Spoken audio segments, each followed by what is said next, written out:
Gibbon's Decline and Fall of the Roman Empire, Part 6. The European provinces of Rome were protected by the course of the Rhine and the Danube.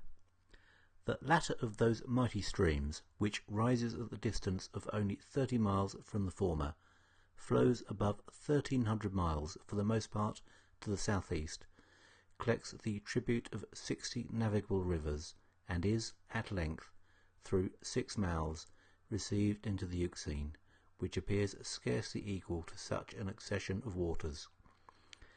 The provinces of the Danube soon acquired the general appellation of Illyricum, or the Illyrian frontier, and were esteemed the most warlike of the empire, but they deserve to be more particularly considered under the names of Rhaetia, Noricum, Pannonia, Dalmatia, Dacia, Maesia, Thrace, Macedonia, and Greece. The province of Rhaetia, which soon extinguished the name of the Vindalicians, extended from the summit of the Alps to the banks of the Danube, from its source as far as its conflux with the Inn. The greatest part of the flat country is subject to the Elector of Bavaria. The city of Augsburg is protected by the constitution of the German Empire. The Grisons are safe in their mountains, and the country of Tyrol is ranked among the numerous provinces of the House of Austria. The wide extent of territory which is included between the Inn, the Danube, and the Save, Austria, Styria, Carinthia, Carniola, the Lower Hungary, and Sclavonia, was known to the ancients under the names of Noricum and Pannonia. In their original state of independence, their fierce inhabitants were intimately connected. Under the Roman government they were frequently united, and they still remain the patrimony of a single family. They now contain the residence of a German prince, who styles himself Emperor of the Romans, and form the centre, as well as strength, of the Austrian power. It may not be improper to observe that if we except Bohemia, Moravia, the northern skirts of Austria, and a part of Hungary between the Theiss and the Danube, all the other dominions of the House of Austria were comprised within the limits of the Roman Empire.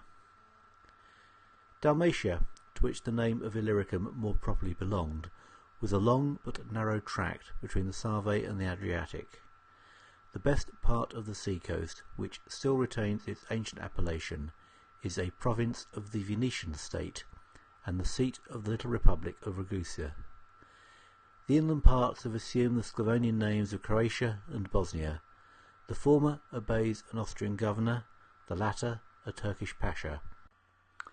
But the whole country is still infested by tribes of barbarians, whose savage independence irregularly marks the doubtful limit of the Christian and the Mahometan power.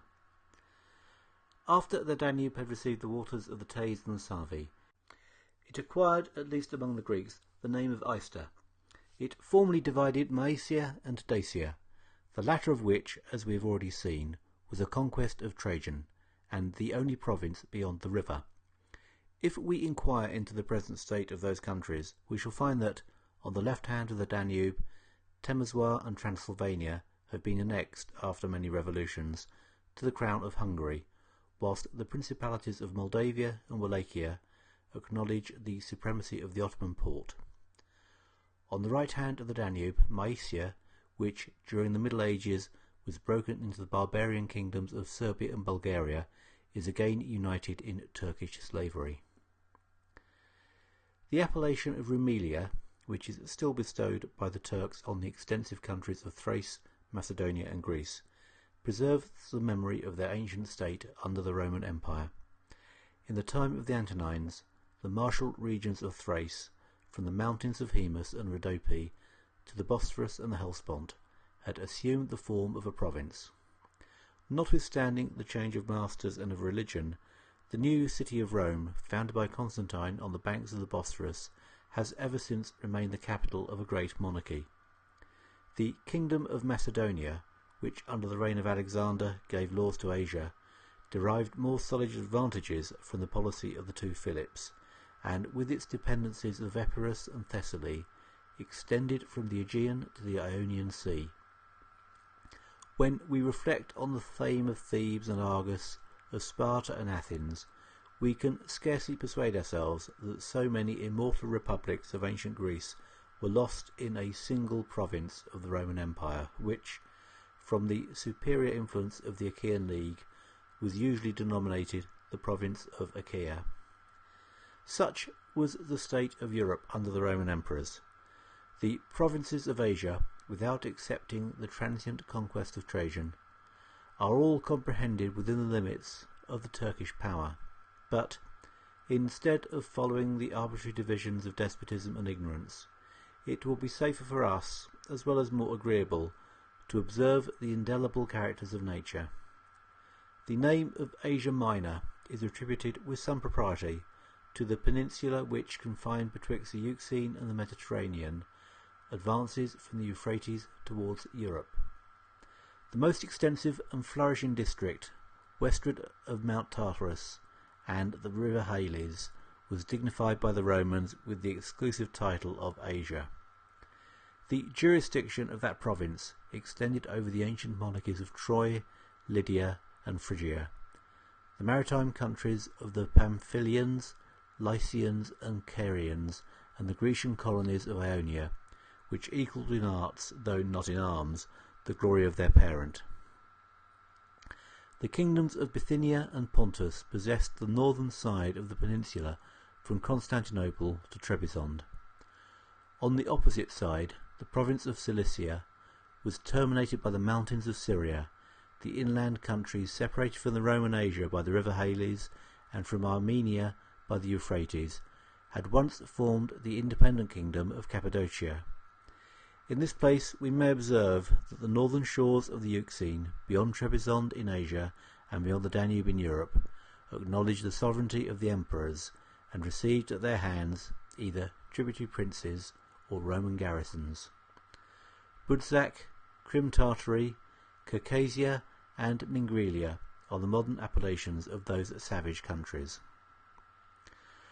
Under the successors of Alexander, Syria was the seat of Seleucidia, who reigned over Upper Asia till the successful revolt of the Parthians confined their dominions between the Euphrates and the Mediterranean. When Syria became subject to the Romans, it formed the eastern frontier of their empire, nor did that province, in its utmost latitude, know any other bounds than the mountains of Cappadocia to the north, and towards the south the confines of Egypt and the Red Sea. Phoenicia and Palestine were sometimes annexed to, and sometimes separated from, the jurisdiction of Syria. The former of these was a narrow and rocky coast. The latter was a territory scarcely superior to Wales, either in fertility or extent. Yet Phoenicia and Palestine will forever live in the memory of mankind, since America, as well as Europe, has received letters from one and religion from the other. A sandy desert, alike destitute of wood and water, skirts along the doubtful confine of Syria, from the Euphrates to the Red Sea. The wandering life of the Arabs was inseparably connected with their independence, and wherever, on some spots less barren than the rest, they ventured to for many settled habitations, they soon became subjects of the Roman Empire. The geographers of antiquity have frequently hesitated to what portion of the globe they should ascribe Egypt. By its situation, that celebrated kingdom is included within the immense peninsula of Africa, but it is accessible only on the side of Asia, whose revolutions in almost every period of history Egypt has humbly obeyed. A Roman prefect was seated on the splendid throne of the Ptolemies, and the iron sceptre of the Mamelukes is now in the hands of a Turkish pasha. The Nile flows down the country above 500 miles from the Tropic of Cancer to the Mediterranean, and marks on either side of the extent of the fertility by the measure of its inundations. Cyrene, situated towards the west and along the sea coast, was first a Greek colony, afterwards a province of Egypt, and is now lost in the desert of Barca. From Cyrene to the ocean, the coast of Africa extends above 1,500 miles, yet so closely is it pressed between the Mediterranean and the Sahara, or sandy desert, that its breadth seldom exceeds 80 or 100 miles. The Eastern Division was considered by the Romans as the most peculiar and proper province of Africa. Till the arrival of the Phoenician colonies, that fertile country was inhabited by the Libyans, the most savage of mankind. Under the immediate jurisdiction of Carthage, it became the centre of commerce and empire, but the Republic of Carthage is now degenerated into the feeble and disorderly states of Tripoli and Tunis.